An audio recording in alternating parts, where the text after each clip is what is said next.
I greet you all with your guides. Thank you very much for visiting my channel and for being a loyal fan. And if it's your first time coming here, please feel free to like, subscribe, comment, and share. And don't forget to hit the notification button. So today, what are we talking about? We are talking about what to expect when you come back from a phehlo, from your sangoma training. The first one, the biggest of them all,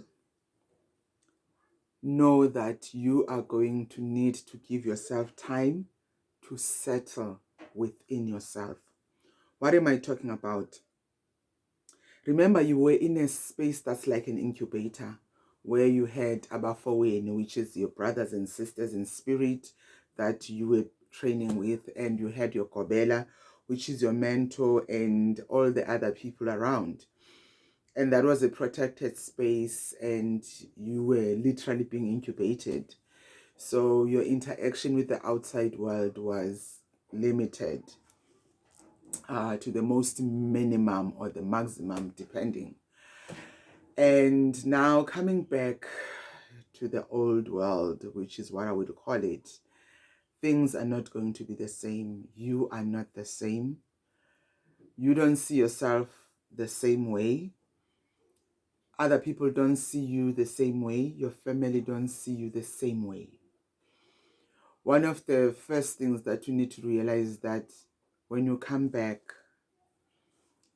how you are received at home is different. For instance, you come back and they do mgoduso. And as part of mgoduso, uzonyathela ibala and introduce amadlozi akho to the space and give them their place. Already the energy shifts, which means that at that moment you don't really realize until like a week later, when all the hoo-ha is gone, everything, the dust is dying down, you now realize that, whoa, I'm in a new space. When you were a phehlo, there was a certain routine that you followed, and now you are kind of self-governing in a way, even though you are still governed by the rules of your calling. But things are different to how you did things. Things you felt forced to do while you were a phehlo. Now, you know, some of them you are not forced. You know, you will do them at will if you want to. And also how your family will react to you, it differs. I remember with me, my mom was very sympathetic towards me. She always looked at me and I could see tears in her eyes. And a sense of weight. Oh gosh, I'm getting all teary. And a sense of weight weighing down on her. I could not understand. Because I thought I was okay. You know, I looked at myself and I thought, yeah, this is me. I've accepted myself. But remember, you had a whole lot of months or even a year to go through all the changes and all the processes. And now you come back. These people is still new to them. Your mother is seeing her baby and all she wants to do is to cradle you, you know, and put you on her bosom or even on her back and just protect you. And as well, I remember her telling me that it's going to take me the same amount of time I spent at phehlo to settle down, you know, to settle back into myself.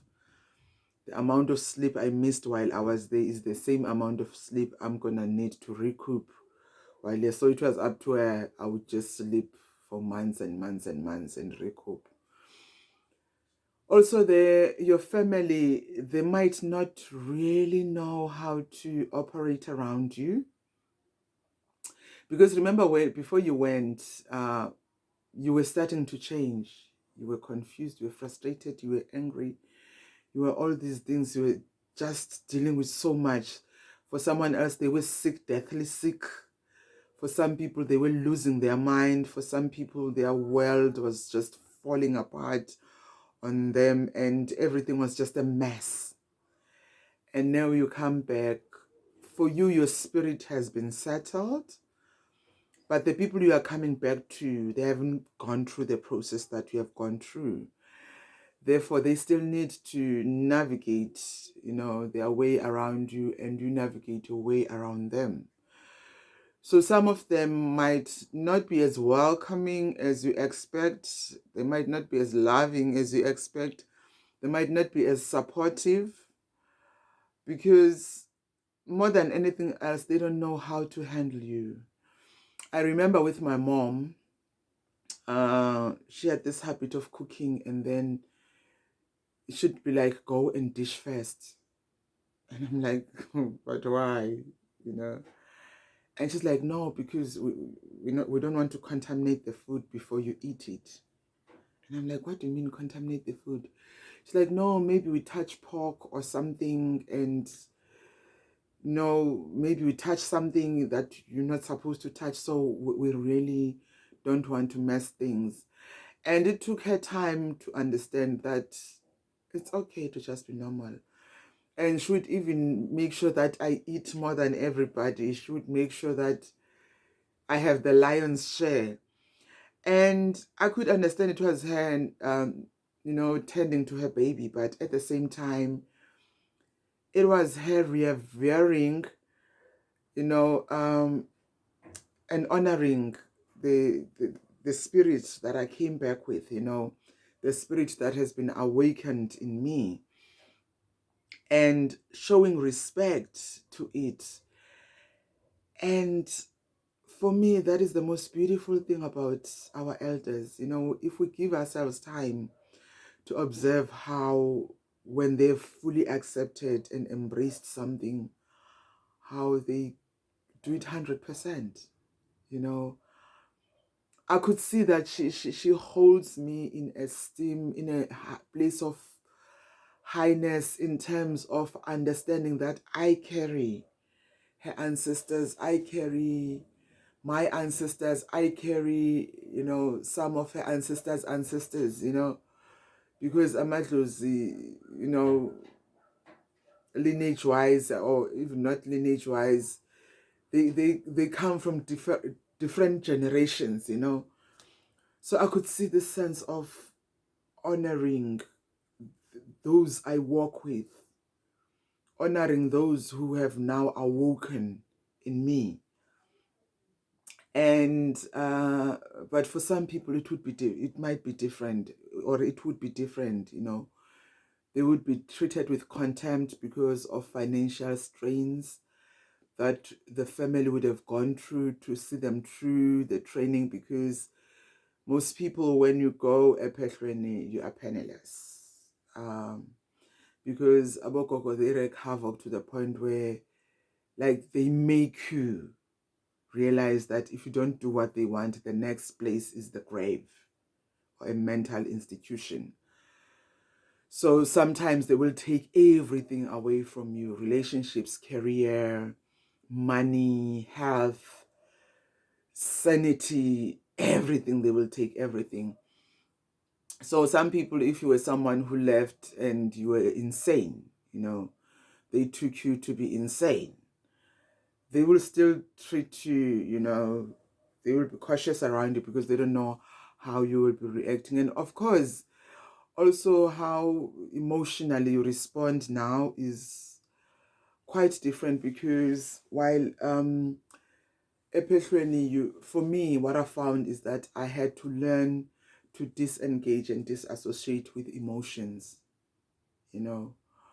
which then again at times would work against me, because it was my safe place of not missing home too much, not missing my child too much, and not yearning for my career, missing being in front of the TV, missing the attention, missing the accolades, everything. So I was taught, literally, when I initially started the journey, that I needed to disengage. Like literally, I needed to forget about my life. I needed to forget about being a mother. I needed to forget about having a son, about being an actress, and just completely pour myself to the task at hand and focus on idlozi, go deep on idlozi and connect, and because there's a lot of hard work that goes into you connecting with your dlozi. Whereas most of the time we think that when you accept the calling, your dlozi will show up wearing high heels and it's like, ta-da, I'm here. No, it's not that way. There's a lot of work that you need to do. You need to literally go mining for your dlozi to connect with them. And so there's a lot that you go through. So when you come back, you're also gonna be dealing with that. And also some people will have post-traumatic stress disorder, and there's a lot that you're going to go through. So then expect that when you come back, things will still be the same. There are moments where you're going to have panic attacks when you realize that I haven't gone back to work, or I don't have a job. How am I going to make a living? Now I'm back to normal. I have to dress up. I have to wear clothes, because all that time you were a phehlo, you were just wearing, your red skirt and your amahia, your other mahias. And now all of a sudden you are back to this world, and you're thinking, how does this person dress? This new me, how do I dress? Because there are some things that are going to change. You're going to struggle to wear shoes.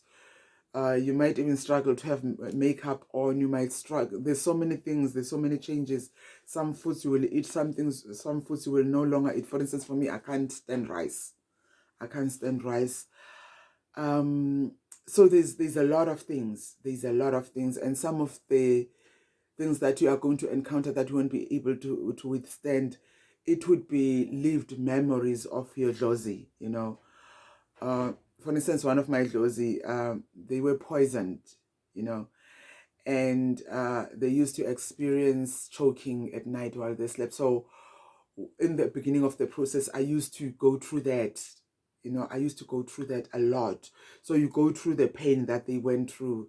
There's a lot that happens. So when you come back, you'll find that some of things that are associated to those traumas, they will remain with you. You're human, the human part of you remains, but as well, the dlozi part, some things, they still remain as memories, So some things you will not be able to associate with. There are certain people who you were friends with before who will not find comfort in you or being around you. There are some people that I remember. I remember my first test. So I went to get the car for the homecoming, So I went to Pretoria to pick it up, and it was in Centurion, and so it was a hired car. And so I needed to pick up the car, go back to Mpumalanga, pick up the people, then come back to the Eastern Cape. And,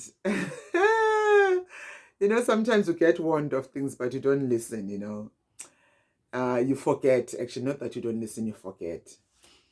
Or you take them for granted. So there's this friend, sister, who was in the area, in the vicinity of the car. So I decided, let me pass and greet. And obviously, I still have it to money. I'm still looking phehlo, And when she saw me, I understood that she was shocked, to see me, and my behavior, obviously now, how I would be greeting people while you still have it to money, is it wasana. But it was so bizarre, you kind of forget that people, they have their own expectations of you. They have their own assumptions of themselves and of you and their relations and everything. It was nice, and I made a joke, but the joke was not received, the way I thought. And I remember saying to this sister friend, in order to talk to me, you're going to have to give me some money, 20 rands. Like, the offense. The offense she took. But I understood. I really did understand. But at that moment, I kind of had that, whoa, really? Is that you? And I remember her mom as well seeing me. Oh, and with the offense, it became like, no, no, no, I accepted Jesus. I don't participate in such things. And I'm like thinking, it was a joke, you know? Oh, it was so funny. It was so funny. But I learned my lesson because I shouldn't have gone to her space, first of all. Even just to greet, I shouldn't have. So I deviated and I understood that I was being punished for that. But I let it go, you know. Even if one day she will know herself, one day when she sees this video, I hope she doesn't, you know, think otherwise of herself or anything, because I totally understood what was happening. It was a lesson for me. And her mom as well. She was just standing there. I did not even go in the house, and the mom is in the house. And she's like, I'm greeting her, showing respect, you know. To her, I'm kneeling down and clapping my hands and giving my head down. Yeah!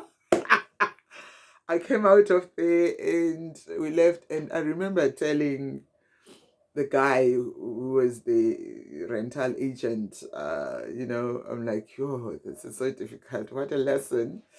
So expect those. You're gonna lose some friends, you're gonna be judged, you're gonna be ostracized by some people, some ignorant people. But the most important person to go to is yourself and your Josie. And you must not go with the flow in terms of now catching on the energies and start hating yourself, because you can easily do that. You can easily blame yourself for so many things, you know, that you've changed relationships and you've changed how people relate to you and this and that and that. So those are some of the changes. Your children, they might be scared of you when you just come back because you look different, you smell different. Yeah, you do things differently, and even you yourself, you're still an infant within yourself. You're a toddler, you're trying to figure yourself out. And at the same time, understanding that even with kids, if you have kids, you know, kids sometimes can be naughty and they'll make noise and everything, and you're coming back with your mzawe. Mzawe does not like noise. All of these things, and these kids, you know, you need to restrain yourself and so many things. The kids need your attention. Yes, you're in the space, but you are not in the space because you're still trying to figure yourself out. So those are some of the changes that you must expect that you go through. And also being in the new space now, you've got Ndumba. How do you relate with your Ndumba? How do you connect with the Ndumba? So many things, you know, because you were in someone else's Ndumba. In some places, there's even Ndumbas that you don't enter. They have a couple of Ndumbas. There's Indumba that you won't enter. Those are stories I've heard, but till now we entered both the Ndumbas. Actually, all three Ndumbas. Because there's the Mguni that we were sleeping in, and there's the Mzawe one, and there's the Msutu one. So we entered all those. Like Ubaba Wetu, we were the ones who were running the show in terms of being in the Ndumba and all of that. And so the other changes will be, of course, your sleeping pattern, your diet, people how they associate with you, and readjusting to the normal world, and a lot of anxiety, lots and lots of anxiety in terms of thinking about your career, what you're gonna do next. Are you going to be allowed to go back to work? Are you not gonna be allowed to go back to work? How long will it take? You know, and all those things. Because as well, remember, Abakoko need to see that you are 100% committed. So there will also be tests, you know, in terms of seeing if your commitment is there. And also now you're in this new space, you own the space, you know, with the guidance Yabakoko Bako. So as well, how you relate to the space. So there's a lot of things that are going to change, and also you figuring your way forward and mapping your journey forward, how you're going to do things. And the first time you realize that Ubaba Ageko, I have no one to ask, Kukuti, how do I do this? And realizing just as you are about to pick the phone and say, Baba, what if someone comes and this, then you're like, no, I'm not gonna make that call. Josie. What if someone comes and this and this and this and this? Then again, you go over all the scenarios, and then again you realize, but why am I putting myself through this? Idlozi will know what they must do, what must be done when the person comes, if someone comes. So all those things, they fall on you heavily. Heavily. Of course, you would have had your first consultations on the day, and you would have done your femba. But now you realize that, whoa, I'm in this space. Oh my goodness, I don't have drums. Then you realize that, oh, you might know how to play the drums, but now who's going to play drums for you? Oh no, when it was, Lipakama, who's going to play the drums?